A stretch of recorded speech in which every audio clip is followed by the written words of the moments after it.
El Foro de la Inversión en Capital Intereconomía.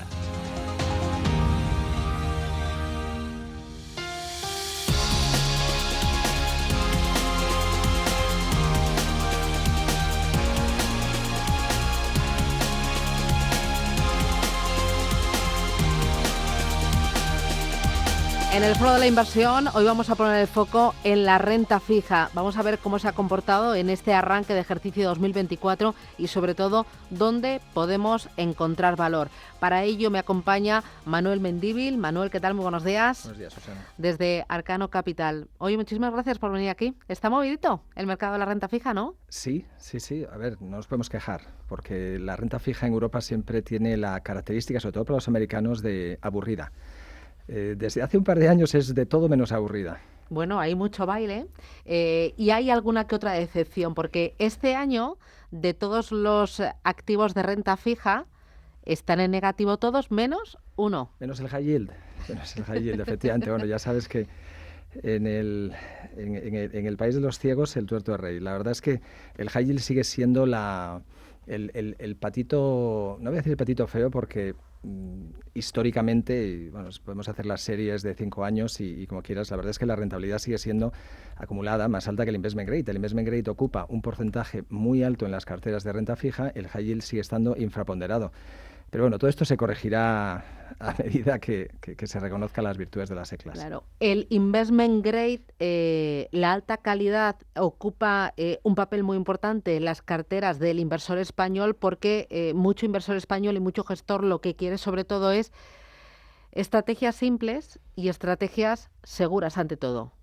Sí, además debería buscar estrategias que den rentabilidad y que batan la inflación. Y ahí ya nos quedaríamos muy cortitos. Claro. E históricamente el high yield ha batido a la inflación y el binomio riesgo-rentabilidad es muy parecido al de la bolsa. Sí, la rentabilidad es cierto. En series de 7, 10, 15 años, la rentabilidad del high yield es parecida a la de la bolsa, es alrededor de un 7% anualizado, donde complementa bien una cartera diversificada y sin duda en la bolsa es en que tiene menos volatilidad. La volatilidad del high yield es un 40% de los equities de la bolsa, con lo cual hasta cierto punto se podría decir que es buen punto, es más complemento de la renta variable que sustituto del investment grade en ese sentido. ¿Qué es lo que está haciendo que el investment grade esté este año en negativo y sin embargo el high yield en positivo? Movimiento de tipos. Al final, como sabes, las llamadas de consenso rara vez aciertan en un plazo razonable de tiempo y ese fue el caso a principio del 23, a principio del 22 y, como no, otra vez a principio del 24.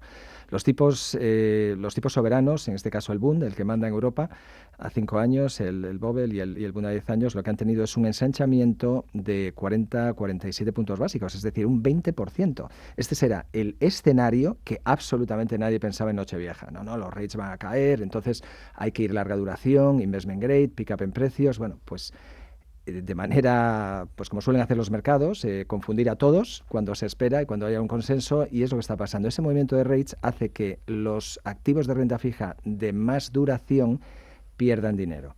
Por eso el investment grade está a un menos 1%. Y luego dentro del high yield hay distintos niveles de riesgo y entiendo que podemos encontrar dentro del high yield de menor riesgo una rentabilidad muchísimo más atractiva con un riesgo muy controlado, porque los niveles de default ahí serán 0, Bueno, los niveles de default el año pasado fueron del 1,5, lo cual es 0, pero además es que sobre este punto yo no conozco a ningún gestor activo que tuviera defaults el año pasado. Siempre que hablamos de defaults en el mercado hay que pensar en términos de mark to market, al igual que sería la renta variable. Es decir, cuando un gestor tiene 150 posiciones de renta fija o 80 de renta variable y hay una en la que empieza a perder dinero, cualquier gestor vende. Es decir, si luego ese activo, esa línea número 130 de 150, pues acaba reestructurando su deuda, etcétera, ese gestor ya no lo tiene. Eso acaba en el índice. Entonces, cuando hablamos de fallidos, cuando hablamos de defaults, estamos hablando de los defaults que tiene el índice. La gestión activa no tiene defaults, realmente, O sea, ni nosotros ni el resto de los gestores. Desde el punto de vista de rentabilidad, también hay que decir, cuando hay duración, lo que hablábamos de la subida de tipos, es verdad que afecta también el high yield. Lo que pasa es que el high yield tiene algo que el investment grade no tiene, que es cupón. rentabilidad. En esos segmentos que mencionabas, los Ws, que es la parte que más se asemeja al investment grade, que realmente es una alternativa siempre, a mi modo de ver, muchísimo más rentable que el investment grade, con un perfil de riesgo muy similar, no nos engañemos. Pero el W ha subido un 2,5% este año. El single B, una B, un 4 o un 3,5%, y los triple Cs un 5%. Ese -1 que ha perdido el investment grade también ha restado en el high yield. Lo que pasa es que cuando le quitas a un 3% un -1, pues todavía se te queda en un 2%, y es lo que está pasando. Sobre todo la parte del high yield de duración más corta y o a tipo flotante, lo cual es una rara avis en el mundo investment grade, precisamente por los plazos tan largos y el tipo fijo, pero en la renta fija high yield sí tienes activos a tipo flotante referenciados a Euribor que no se mueven, digamos que no se inmutan desde el punto de vista de precio porque suben o bajan con los tipos de interés. Entonces, el investment grade a tipo fijo pues está en el 1,5% y a tipo variable está en el 2% neto este año. ¿Y cómo esperáis que se comporte las próximas semanas o los próximos meses, confiando en que los tipos de interés empiecen a bajar después del verano? Sí, yo creo que la clave es el timing. Y esa clave precisamente debería ser lo que menos prestemos atención.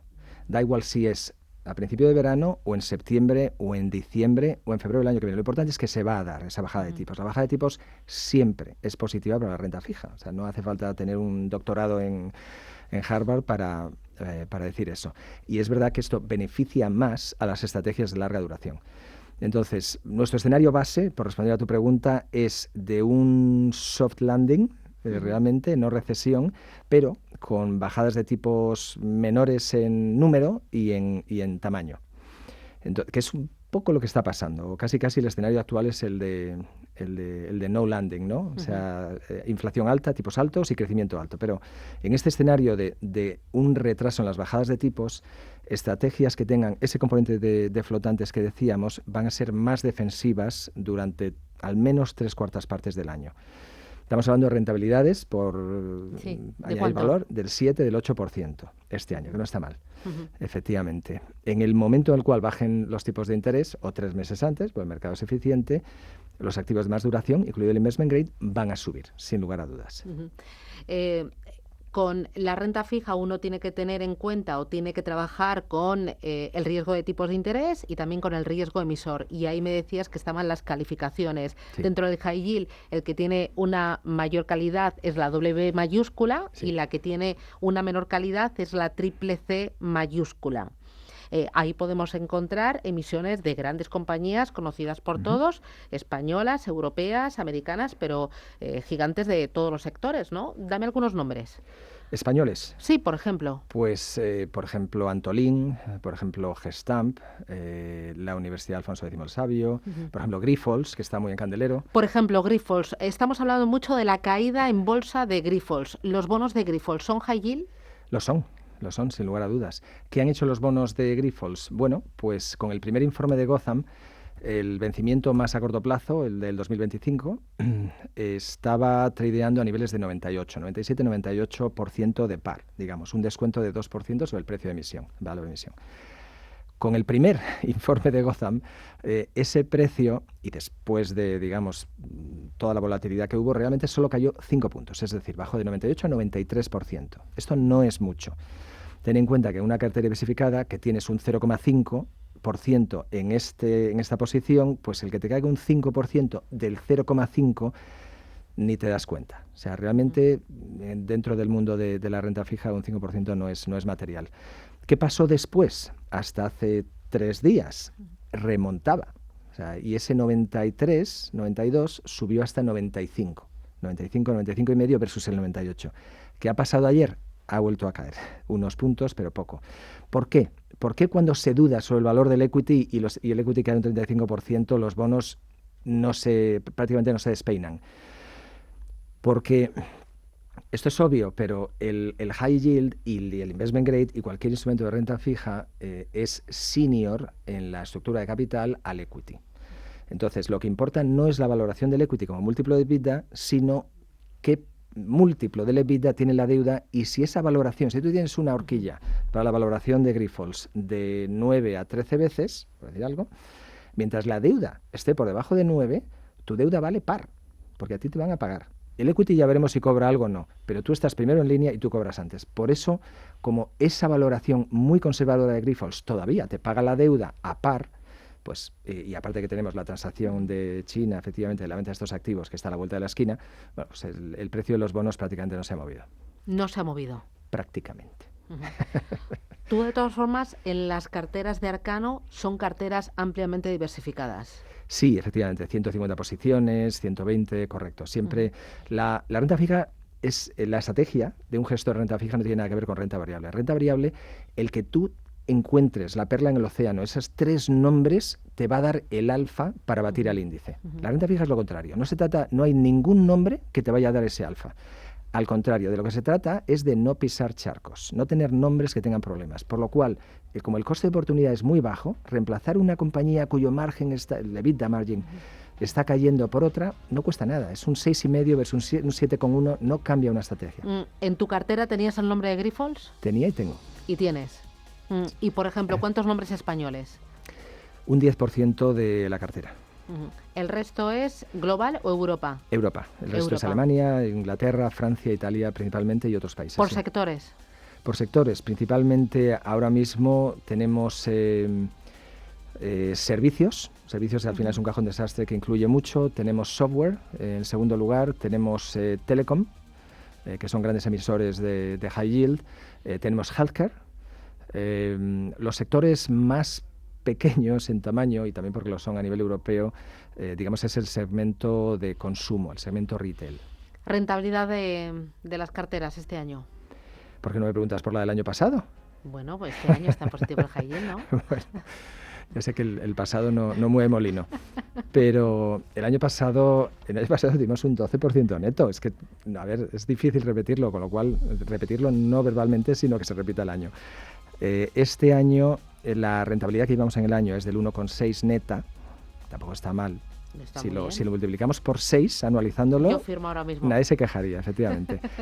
pero bueno, sí vemos volatilidad en la primera mitad de año, más volatilidad que la segunda. La segunda, aunque la historia está para no repetirse, pero como decíamos hace unos minutos, nadie realmente acierta con sus predicciones hasta después de que suceden los hechos. La segunda mitad va a venir marcada por los movimientos de la FED antes de las elecciones y suelen ser positivo para los mercados. Entonces, estamos hablando de dar al menos un 7% neto este año.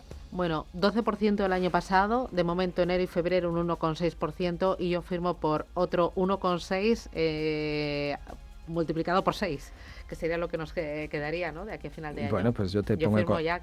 Pues ya tenemos otra con inversora. Una volatilidad ya más tenemos reducida, otra inversora en el fondo. Claro, con una volatilidad menor a la de la bolsa. Claro, 4%. Que es lo importante. Volatilidad histórica 4%. Es difícil encontrar un ratio SARPE, rentabilidad por volatilidad, mejor que el high yield. Manuel Mendívil, desde Arcano Capital, un auténtico placer. Gracias por la lección y enhorabuena por los resultados. Un abrazo. Gracias.